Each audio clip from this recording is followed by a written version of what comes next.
Jadi gue freelance bawa PC bro. Iya, bawa PC ke PH CPU itu bawa CPU, gue bawa CPU. Kalau nyesel, enggak. Gue malah justru nyesel kenapa nggak dari dulu gue sekolah di bidang desain gitu, bidang seni gitu loh malah.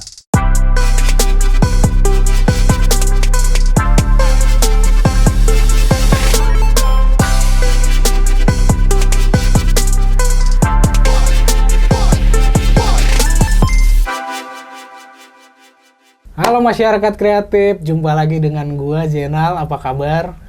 Di episode kedua ini gua udah ngedatengin salah satu mentor motion grafik.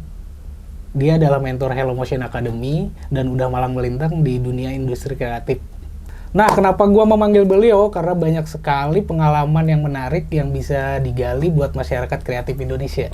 Beliau ini ternyata bukanlah berlatar belakang pendidikan desain. Nah, kita langsung aja ajak ngobrol orangnya. Halo Mas Arbo, apa kabar Mas? Baik. Oke Mas, gue pengen dapetin insight dari lu nih Mas tentang industri kreatif nih. Salah satunya motion mungkin ya. Lu kan emang di bidang motion grafis ya? Iya. Nah, setahu gue kan lu latar pendidikan lu nggak di industri ini. Kok bisa gitu lu nyemplung di dunia ini gitu? Nah dulu tuh jadi background keluarga gue kan, gue dibesarin dari ayah bankir, ibu bankir. Nah, terus ayah itu selain bankir dia juga penulis, sama aktif di organisasi, ya salah satu organisasi politik lah. Ketahuan dong. Jauh banget. Ya, artinya ya anak-anaknya dibentuknya supaya jadi bankir juga, nerusin ya bokap kan. Akhirnya gue disuruhnya setelah lulus SMA itu sekolahnya ngambil manajemen informasi, manajemen keuangan dan perbankan. Masih satu inilah ya. Iya, jadi memang mau dicetak jadi bankir lagi. Tapi kalau ngelihat ya flashback ke masa lalu, gue tuh dari kecil memang sukanya minatnya di seni. Di seni, oh iya. Iya, dan kalau dari kecil itu SD tuh nilai-nilai gue yang menonjol malah justru ya di seni, yang menggambar terutama ya. Terus kalau waktu kecil tuh kalau di jalan-jalan yang gue lihat tuh ya billboard gitu, papan reklame, karena kan menarik ya, banyak tulisan, banyak desain lah di situ ya kan, gambar-gambar. Nah terus kalau baca majalah juga gitu, bukan dari depan gue, ngeliatnya dari belakang. Karena menarik kan, banyak gambar-gambar juga, bisa desain-tulisan. Nah, tapi ya buat dia gimana lagi kan? Ya tadi gue bilang bokap ngarahinnya ke situ. Sedangkan gue belum bisa nyari duit sendiri kan, ya harus nurut dong. Betul. Harus nurut, dan memang di masa gue itu, waktu zaman gue itu, sekolah seni belum banyak. Terus belum kelihatan industrinya lah, nggak seperti sekarang ini ya. Udah kelihatan banget dan besar, kelihatan lah hasilnya tuh bisa kelihatan sama banyak orang.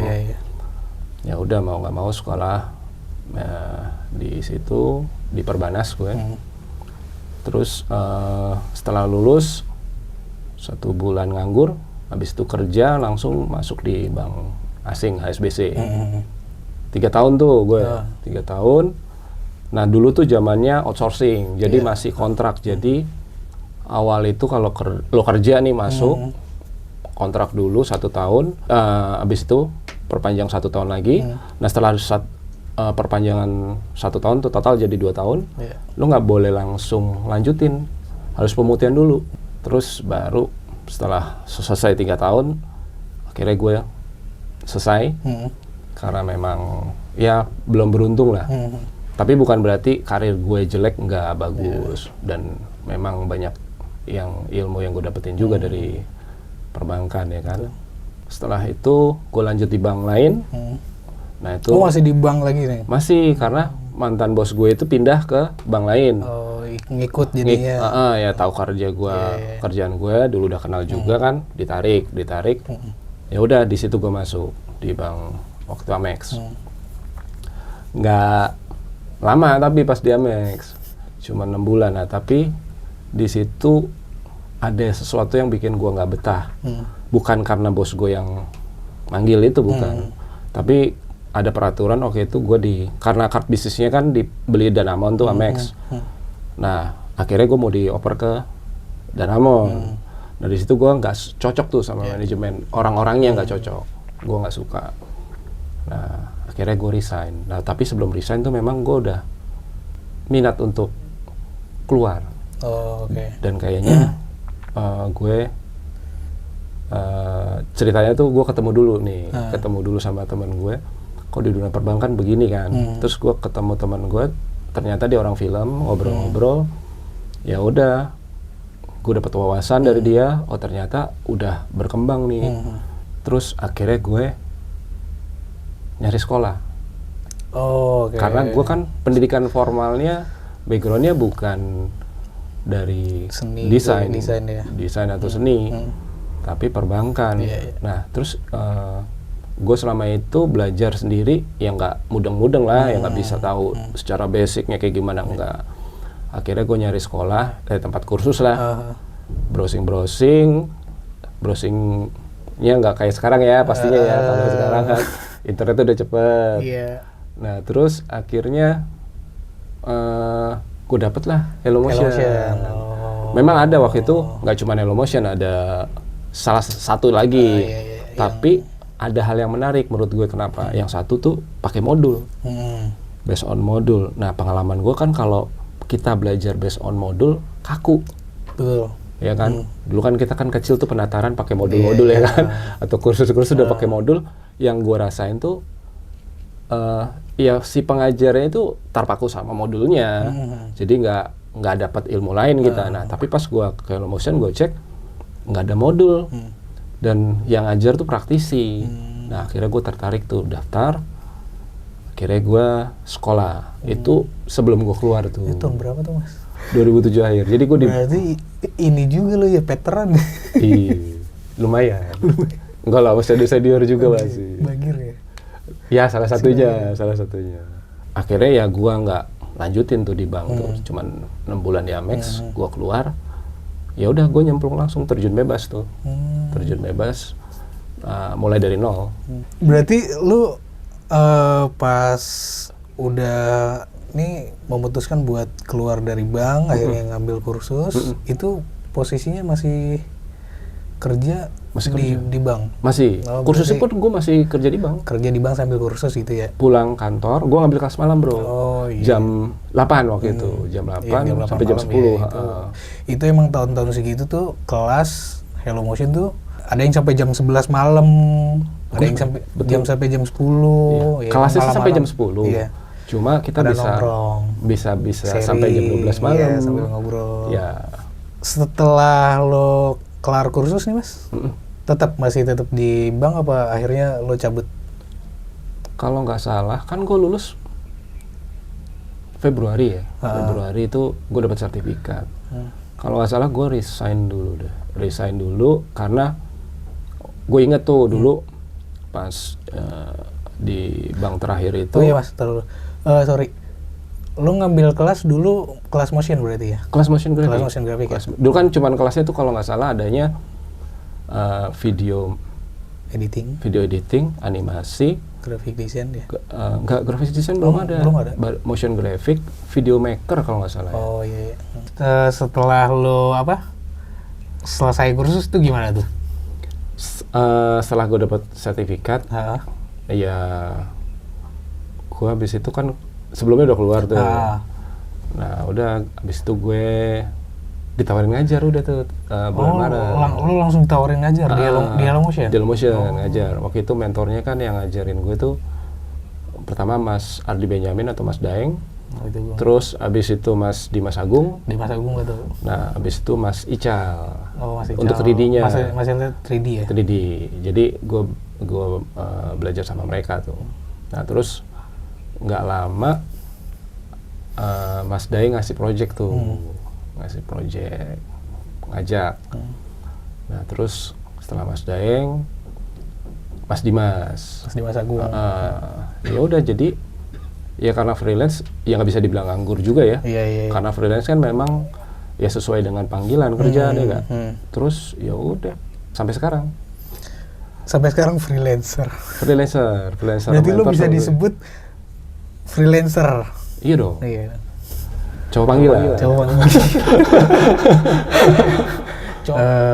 Itu berarti proyekan lu pertama yang dari Mas Daeng itu ya? Iya. Pertama kali itu gue ngerjain buat Indonesia International Motor Show, buat Daihatsu.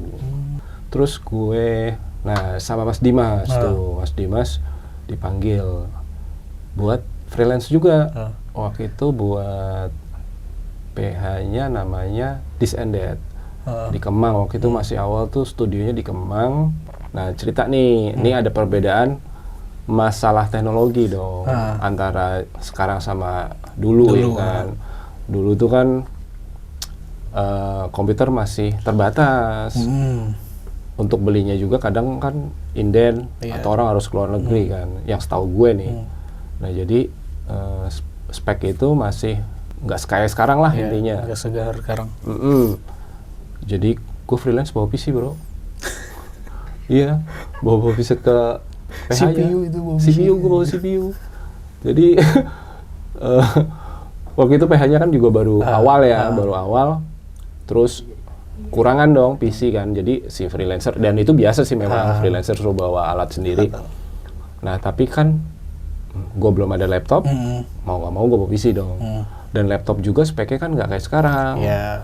Akhirnya kita bawa tuh, ya kan, kita bawa PC, kerjain di sono, kerjain di sana. Kalau nggak salah Nestle waktu itu gue buat eventnya Nestle. Nah nggak lama setelah Nestle, gue pikir udah tuh, udah selesai. Nggak, ternyata ada project lagi. Ada lagi. Lo jangan ini ya, lanjut lagi. Oke, ngerjain apa? Video klip tuh, Gita Gutawa, Parasi. Gita Gutawa sempat bikin juga. Nah iya, jadi Gita Gutawa tuh di Descended kan, yang project sama yang manggil gue kan Mas Dimas. Nah itu yang tadi gue ceritain. Terus itu animatornya kan ada 3. Cassius Andoyo, Dimas Agung, gue. Dari situ udah tuh sampai situ jalan terus, freelance. Nyambung terus tuh. Nggak cuman Descended, nggak cuman Descended. Kan showreel kita makin banyak nih. Orang manggil lagi dari agensi lain, kayak gitu ngerjain juga. Banyak, ada Bridgecom, ada Twister, yang sampai sekarang Twister gue. Berarti dukanya lo freelancer ya?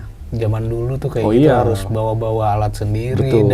dan itu bukan laptop, belum PC, CPU lo angkut. Monitornya juga kan masih banyak kan, tapi gue udah LCD sih, waktu itu udah LCD. Nah itu yang Gita Gutawa, zaman itu gue harus udah bikin di HD bro. Kebayang beratnya dong, full 1920 kali 1080. Tuh, gue ngebayangin ngerendernya gimana. Sampai kita turunin tuh ke berapa hari?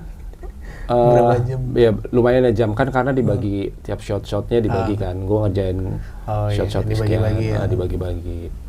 Setelah gue dengar cerita lu Mas, lo ada penyesalan gak sih akhirnya dari dunia perbankan pindah ke dunia kreatif gini? Soalnya tadi gue ngenes banget liatnya dengernya lo freelance harus ngangkat PC kayak gitu. Itu ada penyesalan gak sih lo? Ya enggak sih, yang nyesel bokap gue sih kayaknya. Iya enggak, bokap gue kecewa sih pastinya. Waktu gue keluar itu bokap gue ya kelihatan kecewa, tapi nah itu lo gimana cara ya dibuktiin dong, dibuktiin ya. Dengan kita pindah kerjaan nih, pindah profesi, ya input yang kita dapat, income dalam hal ini kan bisa kita kasih tunjuk ke bokap bahwa nih gue bisa nih di industri kreatif nih, menjanjikan loh, maksudnya bagus buat income tuh juga bagus gitu. Terus kalau lo tanya gue nyesel, ya enggak lah Nal. Maksudnya walaupun gue ngangkat PC ya, ngangkat PC segala macam, kan passion balik lagi. Betul. Nah kalau di bank itu kan kaku bro, ada aturan-aturan ya kan, ada aturan-aturan. Nah kalau di sini juga ada aturannya, tapi maksudnya ketika kerja itu kita bebas, merdeka. Walaupun memang ada guide-nya, ada brief-nya segala macam. Tapi memang yang kita dibayar itu kan kreativitas kita, imajinasi kita. Nah itu jadi kalau nyesel enggak, gue malah justru nyesel kenapa nggak dari dulu gue sekolah di bidang desain gitu, bidang seni gitu loh. Malah gue mikirnya itu, wah kalau gue dulu udah sekolah, gue bisa nambah ilmu lagi tentunya kan, apalagi kalau misalkan di luar negeri bisa lebih oke lah gitu. Berarti dengan meyakinkan orang tua lo dengan ngasih pembuktian gitu ya? Oh iya, semuanya kan harus dibuktikan dong. Betul. Kalau kita misalkan sudah memilih satu jalan dan itu kita nyaman, ya terus kita bisa hidup dari situ, ya itu udah suatu pembuktian kan, suatu pembuktian bahwa ya kita bisa survive kok. Kira-kira Mas ada tips nggak sih Mas buat cara apa nge-treat klien tuh kayak gimana gitu? Biasanya yang lo lakuin? Oke. Kalau nge-treat klien, biasanya kan klien ngubungin kita nih, ya kan. Ya udah, cara komunikasi ya kita memperkenalkan diri juga ya kan, terus yang ngobrol. Nah, tapi kalau komunikasi itu kan setahu gue ada dua ya, formal sama informal tuh. Nah, gue lebih suka yang informal caranya, tapi memang pintu masuknya formal dulu. Nah, tapi setelah sampai di formal, kita nggak berhenti di situ. Kita pakai teknik informal, jadi klien lebih nyaman tuh sama kita. Gambarannya gini lah, kalau formal, lo cuman masuk sampai ruang tamu nih. Cuman kalau informal, lo bisa sampai ke dapur-dapur, ke ruang tidur gitu. Jadi itu penting komunikasi. Komunikasi penting ya. Ya, tapi selain komunikasi kita juga nih nunjukin result hasil yang bagus juga dari kerjaan kita ya tentunya ya. Ya tadi orang itu manggil kita karena dia butuh dong, butuh solusi karena dia ngalami masalah, karena nggak ada yang ngerjain nih. Manggil kita karena kan dia butuh solusi buat ngerjain proyeknya mereka. Nah, kita bikin nyaman dia. Nyamannya apa? Kita bisa dipercaya pertama, ya kan, megang janji dalam arti besok preview. Ya udah, kita harus bisa memastikan bahwa memang besok kita bisa preview. Terus selain itu ya berarti hasilnya juga harus bagus dong. Hasilnya bagus, kualitas berarti kan. Ya kita kualitas kita jaga juga. Nah dari situ lambat laun tuh kan orang percaya, jadi nyaman. Gue kalau udah ngasih ke Arbo santai, pasti jadi kok besok pagi. Awal tuh pasti kita kalau pertama kali dapat project, pasti orangnya tuh masih belum percaya, masih nanyain gimana progresnya minimal kayak gitu. Tapi kalau dia udah percaya nih tandanya, Mas besok preview ya, oke, jam sekian, oke. Dia udah tahu nggak bakal ngubung-ngubungin, nggak bakal ngubung-ngubungin. Ya karena udah tahu. Udah tahu, bisa diandelin, bisa dipercaya, hasilnya juga bagus. Kalau revisi pun minor, gitu. Itu sih pengalaman gue gitu ya. Terus komunikasi tadi juga yang luas, jadinya orang juga nyaman dong. Kayak klien gue itu ngomongnya udah lu gue bro kayak gitu ya. Itu kan contoh ya, maksudnya kalau orang udah nyaman pasti lebih yang ngeluarin cara komunikasinya dia kayak gitu. Itu kan cara nge-treat tuh. Nah biasanya lu dapat klien tuh Mas, itu dari mana tuh Mas? Apa karena emang lu ngebangun networking atau dari temen ke temennya si klien, atau lu naruh sorry lu di medium apa gitu? Kalau itu gue pertama pastinya gue bikin showreel. Showreel itu kan ya buat show off karya-karya kita dong. Betul. Jadi orang yang lihat karya kita bisa ngukur tuh kemampuan kita kan. Oh si Arbo bisa nih. Nah terus yang pertama tadi itu showreel ya. Setelah bikin showreel ya tentu kita bergaul. Betul. Networking tadi. Ya bergaul dengan ya komunitas seni-seni. Dan jangan jangan lo di rumah aja, ya tetap ada kegiatan sosial lah, ya ngopi-ngopi, ngobrol-ngobrol gitu. Ya dari situ kan lo bisa menunjukkan atau lo bisa bilang ke mereka ya profesi lo tuh apa gitu. Profesi lo apa, memperkenalkan diri ya, profesi lo bahwa motion graphic designer. Nah paling nggak mereka udah nyimpen dulu, oh si Arbo motion graphic designer. Memang belum tentu pada saat itu kan kita dipakainya. Nah tapi dari situ kan nanti sewaktu-waktu mereka butuh, mereka bisa komunikasi. Nah Dari situ biasanya dari mulut ke mulut tuh. Nah tadi kalau udah kita bisa dipercaya, hasilnya bagus, itu berkembang dan dipegang tuh sama beberapa perusahaan pastinya gitu. Ini gua sama dia aja jadi vendor kita. Repeat order. Nah itu tuh paling gampang gitu. Nah kalau lo nanti ya jadi bos, Amin. ngeliat CV lo lihat, ini orang banyak repeat order apa enggak? Atau sekali perusahaan pindah lagi. Nah kalau misalkan repeat order, berarti itu orang bagus. Cuman kalau satu, ya itu entah ada masalah tuh biasanya. Kalau nggak hasilnya mungkin bagus, tapi cara komunikasinya atau apa kayak gitu. Ada faktor-faktor yang lain. Biasanya ya, tapi gue nggak bilang itu pasti, nggak kayak gitu. Berarti intinya cara ngomong, cara nge-treat kayak gitu ya. Cara komunikasi. Sikap kita pertama sih, sikap kita juga ya. Sikap kita ya jangan kurang ajar juga. Betul. Terus jangan diem juga kayak orang kaku gitu kan, enggak, jangan. Terus ya luas bergaul kan. Terus jangan milih teman juga, maksudnya gue maunya temannya harus dari seniman juga, enggak. Lo bisa belajar, kan rezeki itu nggak cuma dari bidang itu kan. Bisa juga kita ketemunya di bukan profesi itu, orang-orang lain malah justru. Nah tapi orang itu nyampein ke orang lain, kayak gitu kan. Nah kalau gue sih seneng bergaul sama lintas generasi, sama yang di atas gue, sama yang di bawah gue. Gue bisa update dari yang bawah gue bisa cari pengalaman dari yang di atas gue, dan nggak mesti harus profesinya dia itu animator juga atau editor, enggak. Banyak ilmu yang bisa gue dapet gitu loh. Terus informasi lain, nah itu bisa menjadi insight buat kita sendiri. Sekarang berarti statusnya freelancer ya Mas? Idealis nggak sih dalam berkarya itu, dalam ngerjain sesuatu gitu? Ya, jadi kalau kita udah masuk industri, itu nggak bisa idealis. Yang pertama, contohnya kita dapat brief, ya kan, dapat brief, kemudian ada KV. Nah itu aja udah menunjukkan kalau kita harus ngikuti keinginannya si klien. Udah ada tuntunannya, lo harus begini. Nah setiap perusahaan tuh beda-beda. Kayak Google lebih detail lagi. Lo bikin shape yang boleh dipakai bentuknya kayak gini-gini, nggak boleh bentuk lain. Animasinya kayak gini treatmentnya, gitu. Jadi memang kalau industri kita nggak bisa idealis. Nah idealisnya di mana? Ketika kita bikin karya pribadi, salah satunya itu. Ya kira-kira kayak gitulah. Jadi kalau di industri nggak bisa lah.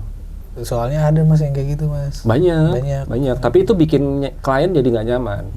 Jadi contoh misalkan revisi nih, revisi dibatasin, terus kadang-kadang kan namanya project itu, gini perusahaan tuh kan layernya banyak. Mereka juga harus preview ke atasan, dan setiap kepala ini kan beda-beda. Nah namanya revisi pasti tuh ada dong. Nah kita fleksibel di situ, selagi nggak menentang hukum alam. Suruh misalkan hukum alam tuh kayak gini, misalkan durasi 1 detik nih. Suruh banyak shotnya masuk, ya otomatis kan cepet-cepet. Tapi mereka nggak mau cepet-cepet lambat-lambat, itu udah nggak bisa. Itu tentang hukum alam. Nah tapi kalau revisi apapun, kalau gue client service, datang aja selagi dikasih waktu buat ngerjain gitu. Kalau misalkan mepet, ya baiknya ya kliennya juga ngerti lah bahwa ini ngerjain mepet, ya jangan terlalu banyak revisi juga gitu loh. Jadi yang penting pantas tayang aja, layak tayang ya udah. Nah. Selama lo jadi freelancer nih Mas, ngerjain proyekan dari klien kayak gitu, ada nggak sih klien yang aneh-aneh gitu, yang suka request aneh-aneh bikinnya kayak gitu? Misalkan dia personalnya apa proyeknya? Proyeknya. Misalkan ini udah tahu nih foto tuh resolusinya kecil, tapi pengen biar nggak pecah gimana gitu. Maksudnya contohnya itu kayak gitu. Ya ada aja yang kayak tadi gue bilang tentang hukum alam kan. Ya tapi dijelasin, kita jangan langsung. Ada nggak pengalaman lo yang kayak gitu? Ada, tapi ya itu tadi balik lagi cara kita komunikasi nyampein. Gini loh bro, misalkan kayak gitu kan. Ini kan fotonya resolusinya kecil.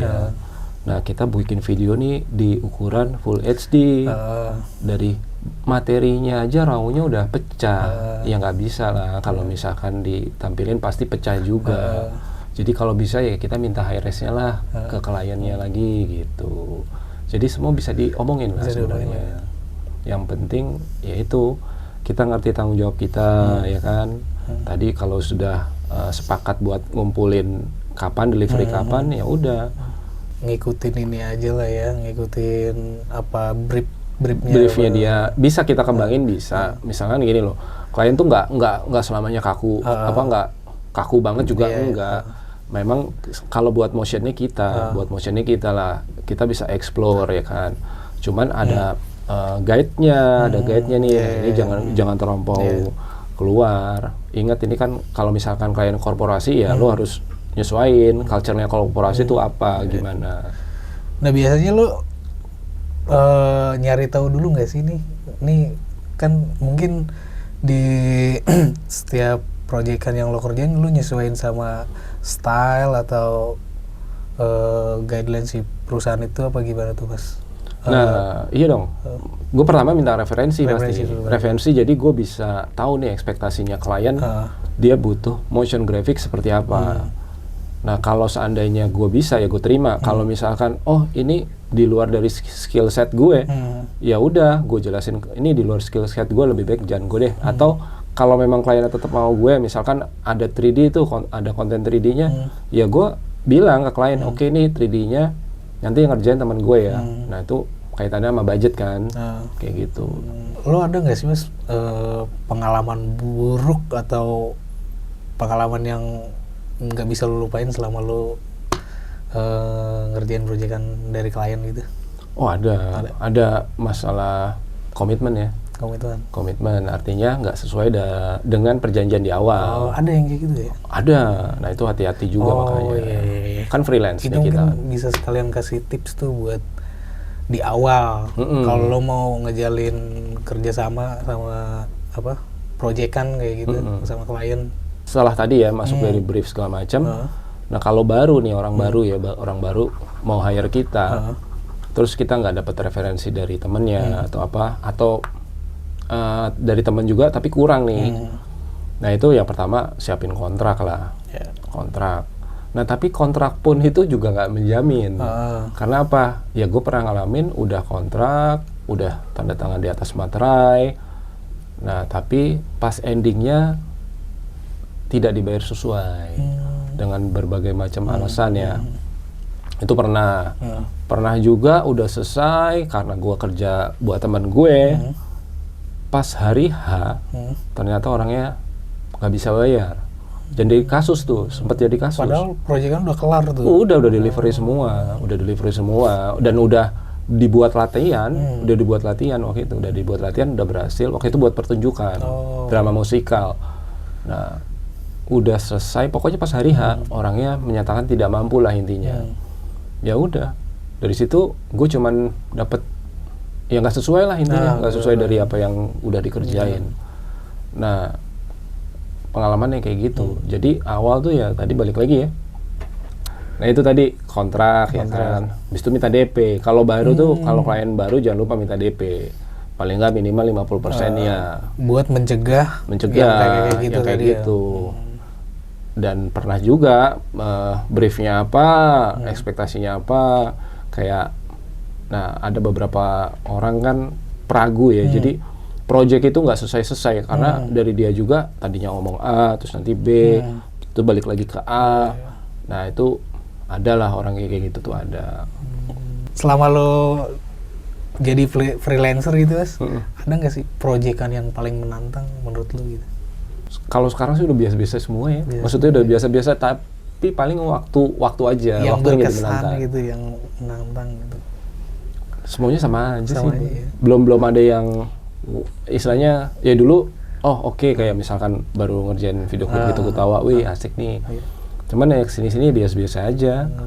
Intinya udah expert banget. Enggak juga, masih belajar lah sampai sekarang masih belajar. Karena kan treatment itu berkembang terus. Ya ilmu berkembang terus lah. Teknik-teknik gitu kan. Tapi ya buat gue karena mungkin udah cukup lama ya. Jadinya ya ngerjain project ya udah gue tahu, cuman tantangan, kalau ngomong tadi tantangan, ya waktu tuh gini loh, kayak kemarin nih jam 6 sore gue dihubungin, besok paginya tayang. Nah itu tantangan buat gue gitu loh, lebih kayak tantangan. Cuman kalau kayak berkesan banget, ya biasa aja. Udah biasa, karena udah sering kali ya. Udah expert. Ya enggak lah, masih banyak expert, masih banyak. Ada nggak sih Mas perasaan jenuh gitu? Lu sempat pernah dulu. Udah lama banget nih, udah hampir 15 tahun berarti ya? 15 tahun. Jenuh atau lu pengen ganti hobi lain, apa kerjaan lain gitu? Sempat kepikiran nggak sih ada yang kayak gitu? Ya, pertama jenuh ya. Jenuh pernah. Tapi kalau namanya jenuh kan setiap profesi pasti ada lah. Ya tinggal kita manage aja lagi ya. Ya maksudnya ya kita atasinnya apa ya, liburan dulu atau ngopi dulu. Healing gitu. Kalau zaman sekarang. Healing ya. Anak-anak muda sekarang dikit-dikit kan healing. Kerja enggak healing ya kan. Nah itu dia ya kayak gitu. Terus kalau pengen pindah profesi, enggak nah. Gue suka banget sama profesi gue ini. Gue mencintai banget. Paling malah di scale up harusnya ya. Berpikirnya sih itu gue akan ngembangin lagi kayak gitu.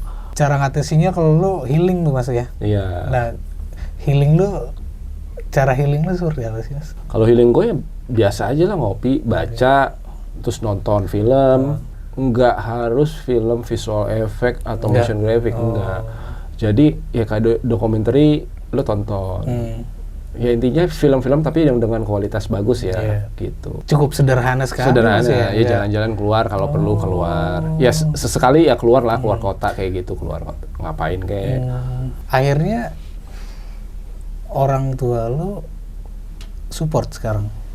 Nah setelah gua nunjukin hasilnya ya ternyata mungkin orang tua gua mikirnya gitu kan, ini anak memang minatnya, passionnya di seni, dan ternyata di seni itu menghasilkan, dan dia nunjukin ya brand-brand gua kan semuanya bagus-bagus yang gua kerjain kan, profesionalitasnya ada, akhirnya disupport. Ya disupport full. Karena mungkin ini kali Mas ya, kalau zaman dulu tuh stigmanya orang terhadap industri kreatif tuh agak kurang gitu ya, kurang minatnya atau mandangnya sebelah mata gitu kan. Balik lagi di zaman itu memang kan ya bokap nyokap gue nggak bisa ngeliat nih. Ini contoh figur yang kira-kira dari bidang seni ini siapa, yang kira-kira ya mungkin dari lingkungannya mereka ya, teman-teman anaknya kan semuanya ya pekerja kantoran ya kan. Ya, mungkin nggak ada figur yang bisa dilihat, belum ada figur, terus belum teknologi, belum seperti sekarang ini, informasi juga ya, kayak sosial media nggak seperti sekarang ini. Jadi informasi kita bisa dapat banyak ya kan. Nah dari situ juga, jadi gue nggak nyalain bokap juga, dan nggak jelek juga maksudnya. Cuman memang kan industrinya belum bisa dilihat dulu. Jadi nggak mau lah anaknya blangsak ya kan. Betul. Berarti sekarang udah support nih Mas ya? Udah support. Lo kok gue liat jarang datang Mas sekarang. Lo kan ngajar di Hello kan, masih mentornya Hello Motion kan? Masih. Nah, kok gue jarang lihat gitu? Ya kan. Lo masih ngajar nggak sih? Masih ngajar kan. Hello nggak cuman offline. Gitu. Hello Motion juga ada kelas online. Oh iya, kelas online. Lo ngajar juga kelas online ngajar. Nah sekarang ini lagi ngajar FGA, Fresh Graduate Academy, kerjasama dengan Kominfo ya. Jadi pemerintah ngajar ya online, pemerintah. Jadi ngajar kelas FGA ya kurang lebih 50 siswa ya. Banyak untuk satu kelas, banyak. Online itu seminggu 3 kali. Menarik nih Mas. Sekarang apa-apa Zoom. Ini kelas juga sampai online gitu kan. Nah, gimana Mas? Kesulitannya lu ngajar online tuh apa gitu? Udah pasti kan lebih enak offline kan, karena emang bisa interaksi langsung. Untuk online ini gimana Mas? Ya pertama tadi lo bilang ya, ngajar emang lebih enak offline. Karena kan kita tetap muka langsung. Terus kalau ada kendala kita bisa langsung ngasih tahu siswanya. Nah kalau online itu lu ya susah mau ngasih tahu, ya ada prosesnya kan. Share screen dulu ya. Dan itu banyak juga kan siswanya 50 kata. Iya. Jadi kerepotannya ya ketika ada pertanyaan tapi perlu share screen dulu segala macam, itu doang sih. Dan lebih enak tatap muka memang kalau ngajar itu. Jadi apa ya? Ada kendalanya tapi kecil lah. Biasanya itu siswanya dari mana aja sih Mas? Buat yang kelas FGA ini si Kominfo. FGA macam-macam ya. Kalau yang jelas dia kalau nggak lagi kuliah semester akhir baru lulus gitu kan SMA, seluruh Indonesia sih Nal. Jadi ya senangnya itu bisa ketemu sama orang dari berbagai macam daerah. Selama ini kan lo ngajar berarti dari sejak tahun berapa? 2007 Mas? 2008. 2008. Maret 2008. Berarti udah 15 tahun juga. 15 tahun. Iya. Anjir lama banget.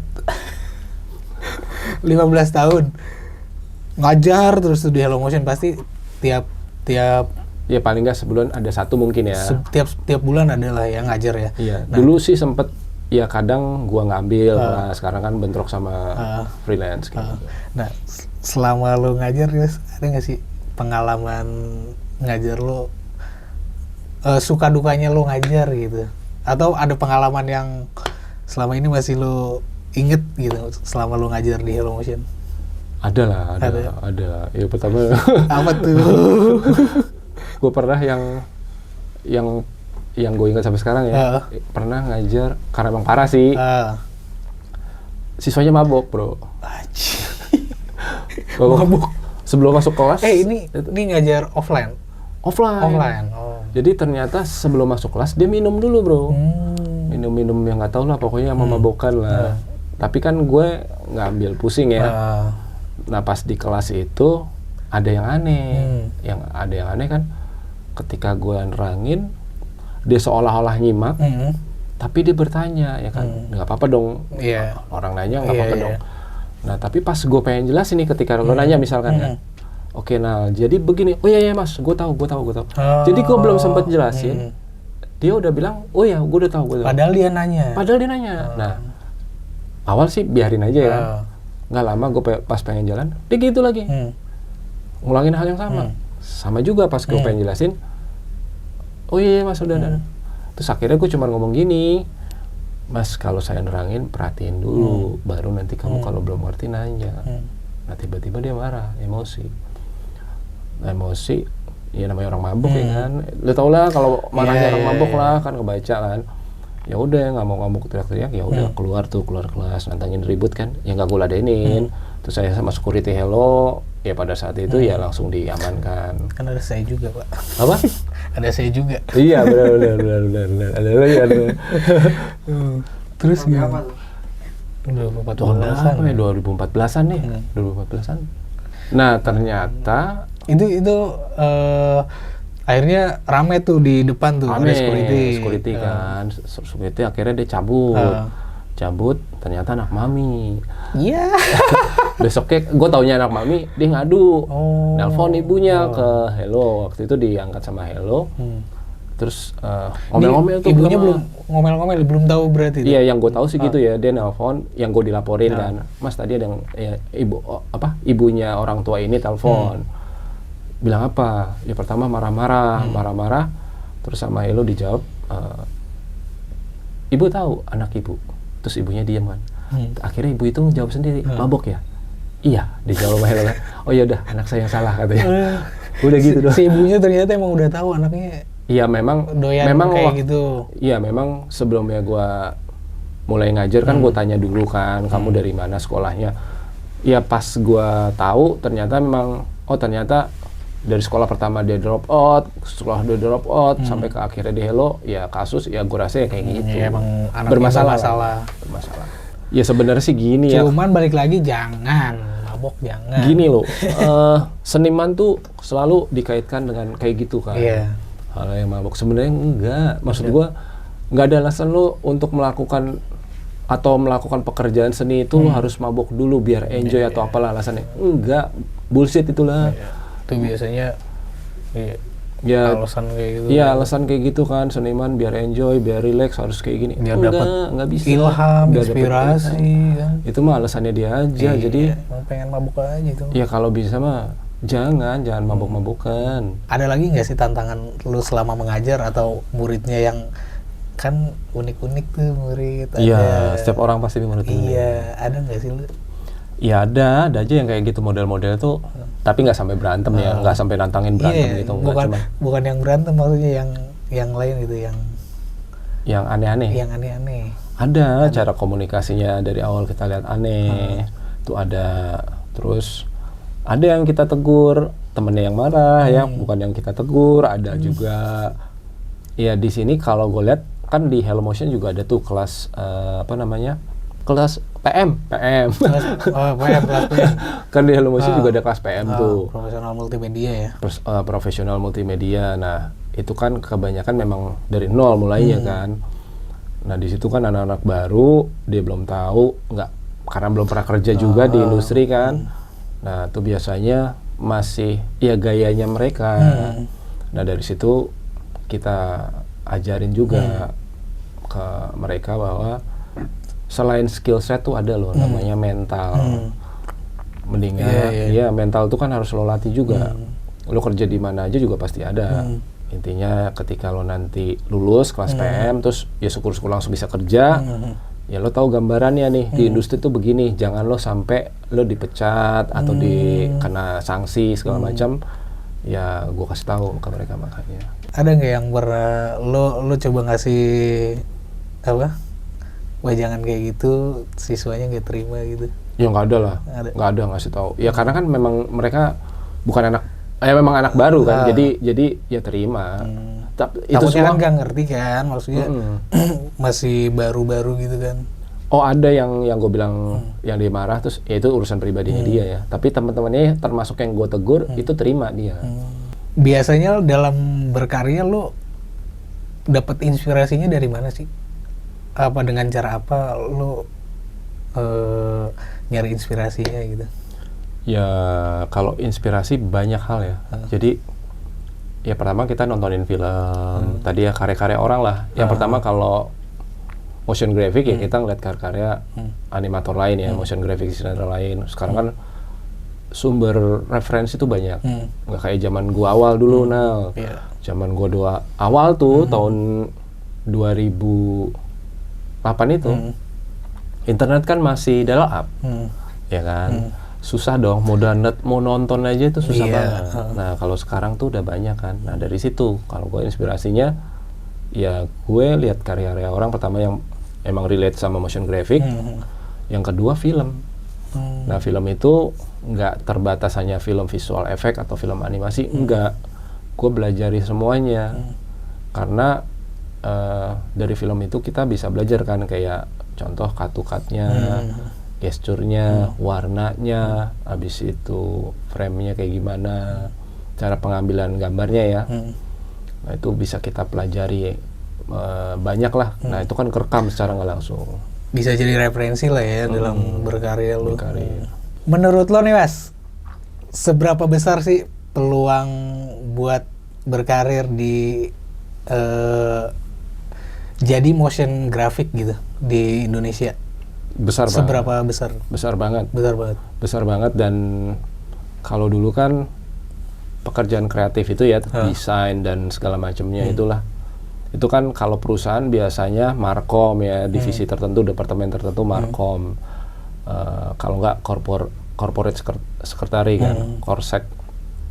Nah kalau sekarang itu udah nggak mereka aja yang ngerjain, bukan markom aja. Jadi unit-unit atau departemen lain itu biasanya ada support team ya ngerjain motion graphic. Jadi peluangnya itu masih banyak banget. Dan kalau gue lihat data di luar itu sampai tahun 2000 sekian, gue lupa ya datanya, itu masih grafiknya naik terus untuk motion graphic ya, karena kepake apalagi dengan adanya sosial media kan. Jadi perusahaan itu berlomba-lomba ya nyampein atau berkomunikasi dengan market ya dengan cara ya bikin konten di-publish di sosial media kan. Artinya butuh konten kreator atau tools promo lah, yaitu dalam bentuk motion graphic kayak gitu. Soal siswa juga sih, ada nggak sih Mas yang akhirnya siswa lo yang karirnya setelah ngikutin kelas lo karirnya lebih baik gitu, atau dia jadi apa gitu? Oh ada. Dan gue seneng banget ya kalau kan gue liat-liat banyak juga tuh yang akhirnya kerja di perusahaan-perusahaan gede juga. Banyak. Gitu. Banyak kok. Jadi dari siswa Hello ya, yang gue ajarin setelah lulus tuh ya bekerja di perusahaan-perusahaan, dan gue lihat juga karyanya bagus-bagus. Karyanya bagus-bagus, ya gue malah seneng. Ya harusnya memang mereka itu lebih di atas gue nantinya. Dan ya happy lah, kalau namanya guru kan, kita udah bisa transfer knowledge, ngajarin mereka dan mereka berhasil, ya seneng, pastinya seneng banget. Apalagi kalau dengar mereka, oh udah di perusahaan ini, oke lah. Ada kok murid gue tuh dulu, awalnya tuh tukang, atau jualan baju sablon, di pelataran UI kalau nggak salah. Nah waktu itu dia ngambil kelas motion graphic, nah nggak lama setelah itu lulus terus gue ajak beberapa kali freelance ya. Nah kebetulan anaknya nih nurut, maksudnya kita kasih tahu dia nurut. Nah kapan itu dia ngobungin gue, ya udah kerja di tempat yang bagus, udah kerja di perusahaan kantor berita. Nah itu dia udah bagus, artinya kan apa, lo dari bekal itu, padahal dia nggak kuliah loh, bukan lulusan universitas, lo bisa naik. Ya strata sosial lo ya, lo bisa naik dong gitu. Motivasi lo sampai saat ini biar tetap ngajar di Hello Motion gitu, yang bikin lo bertahan lama sampai sekarang ngajar di Hello Motion? Ya yang pertama ya karena ada fee-nya ya.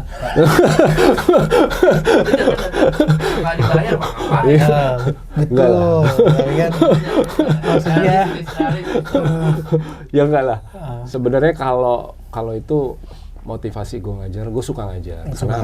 Emang suka ngajar berarti tuh? Iya, karena kita bisa berbagi ilmu kan. Kalau dari sisi agama nih kan, amal jariah yang nggak putus, bener nggak? Betul. Nah itu kita berbagi ilmu dengan orang, kemudian ilmu itu bermanfaat, bisa membantu dirinya, membantu keluarganya. Nah itu kan seneng gue. Itu jadi bermanfaat bagi kehidupan dia gitu ya. Ngebentuk orang itu challenge kan, ada tantangannya kan, ngebentuk. Kayak tadi lo tanya, siswanya gimana mas, gini-gini. Oh, itu kan ada tekniknya. Oh gue nggak bisa masuk dari sini nih, pintu ini, gue harus masuk dari pintu ini ya. Sehingga dia bisa benar-benar terima apa yang gue sampein ya kan, dan dia bisa melakukan apa yang gue ajarin gitu. Nah itu ada apa namanya ya, kepuasan lah. Jadi kalau ketika ngeliat orang yang tadi nggak bisa jadi bisa, terus bisa, apalagi tadi yang lo bilang kerja di perusahaan lain, nah itu seneng ya. Ketika orang itu jadi kayak gitu. Ketika itu bermanfaat buat dia. Buat dia, buat keluarganya kan. Ada juga murid gua nyampein, mas sekarang gua udah bisa kerja gini, udah bisa masih ada tuh yang apa? Yang ngasih apa? Komunikasi. Banyak. Japri ke gue banyak. Ada ya akhirnya nggak ngobrolin motion lagi tuh, ada juga ngobrol yang lama-lama lain. gitu masih nggak sih? Apa? Yang lama-lama gitu murid-murid lu yang ada. lama Masih. Kadang-kadang kalau dia nemuin kendala, yang teknik itu dia lupa. Dia masih tuh sharing ke gue, nanya, mas ini gimana caranya, ya gue kasih tahu gitu. Kadang ngajak ketemuan juga masih kayak gitu, ada beberapa siswa. Jadi ya gue happy, dan bokap gue kan dosen juga kan, dia dosen juga, jadi ya ikut gitu juga yang lihat, wah ya asik juga. Seru juga ya mas ya, pengalaman kerja lo di dunia kreatif ini. Nah terakhir nih mas, tipsnya biar tetap bisa dapat job, ini kan banyak juga buat anak-anak muda masyarakat kreatif di Indonesia. Kayak gimana mas? Ya pasti ya berdoa lah ya, namanya setiap orang kan pasti berdoa. Nah kalau tipsnya ya pertama ya berlatih terus, ya tetap kita update terus tuh treatment motion tuh seperti apa, ya update juga tekniknya, skill set kita diupdate. Nah terus ya jangan lupa banyak sering-sering bergaul lah. Kenal orang banyak, orang baru, jangan cuman di circle itu aja. Terus bahasnya itu aja, bosan kan juga kan, membosankan. Ya, jadi perbanyak teman, bangun network ya maksudnya. Kemudian tingkatin kualitas diri ya, skill lo, cara komunikasi lo, ya semuanya lah. Ya itu perlu ya dilakukan, gitu ya, tingkatin. Jangan malas, jangan rebahan, gitu. Sama mungkin ini kali Mas ya, berkarya. Iya. Sering-sering. Iya, kan latihan tadi ya. Posting karya gitu kan. Iya, latihan tadi, berkarya, terus hasil karya lo ditampilin juga di sosial media. Ya, kayak kalau lihat IG gue kan, gue screenshot. Nah itu karya-karya kerja, hasil kerjaan gue. Nah itu termasuk itu tuh kan termasuk istilahnya strategi untuk promo dan eksistensi kita bahwa sebagai motion graphic designer ya dibandingin posting yang joget-joget ya kan, mendingan karya aja deh gitu. Nah kan suka ada juga tuh Mas yang nggak pede, insecure gitu. Nah iya. Nah itu gimana tuh Mas, cara nggak pede dari karyanya gitu? Kan suka ada tuh, dia nggak pede buat nampilin karyanya gitu. Jangan lah, ya harus pede lah, sebagus apapun. Mas Adit tuh pernah bilang sama gue, semua tuh berawal dari keculunan. Jadi nggak ada tuh orang baru terus langsung jago, nggak ada. Lewati proses namanya.